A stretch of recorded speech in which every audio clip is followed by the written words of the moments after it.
Bwambale Joneni bamwenda mukwasi w'ebendera y'ekibiina kya National Unity Platform ahabwa Busongora North yaraburangu okubaho kw'amahe omu Karuru nikikashiisha kandi okusindika aba UPDF omu Karuru tikiri omu biragiro byabo nikimaraho n'obwesige omu batezi ba Karuru. I want to know from you,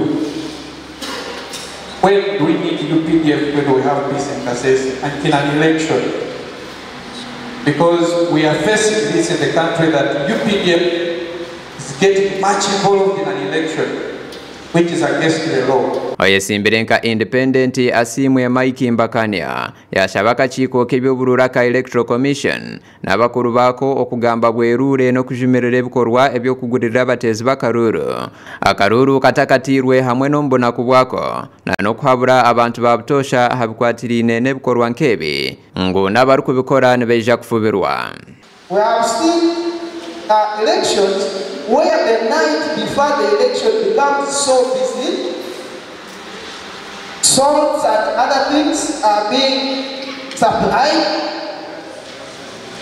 I just beg as security that you either share with us or we shall need to be guided. If myself Jackson Mbaju katika omukwasi w'ebendera y'ekibiina kya National Unity Platform ahabwa Busongora South yajumirira ekiyayeta ofisi ya RDC okwetaasya mu nshonga z'ebya Karuru na n'okugulirira abatezi ba Karuru yashabangu buri ofisi n'obwebembezi bwona tobishemerire kwetaasya mu nshonga za Karuru.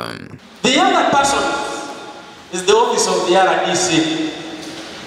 Vehicles that came from Katwe Kabatoro for the chairman LC5 bought. Katwe Kabatoro, Lake Katwe would first go to the office of the RDC to get the results. Then they come here. I have evidence because I went to court. Omukugaruka mwebyo byona Mbabazi Godfrey ari mukuru w'ebya Karuru ha district ya Kasese yarabura abesimbireho bona okurekeraho okwenyigira okugorera abatezi ba Karuru omu Karuraka ari kushobora ngo ebikorwa nkebyo nibihenda amateka kandi nibibasa kuretera okufubirwa ahari abaru kubikora. We should avoid making statements that are false against their competitors in the same race. Defacement of posters of fellow candidates is prohibited. Voter bribery is prohibited during the campaign period. Yarabura abesimbire abatabaho mu rukikoro ngo batakigeza bakatandika za campaign batakikirizibwa kachiko akebyobururu. They will not be allowed to campaign without an approved campaign program.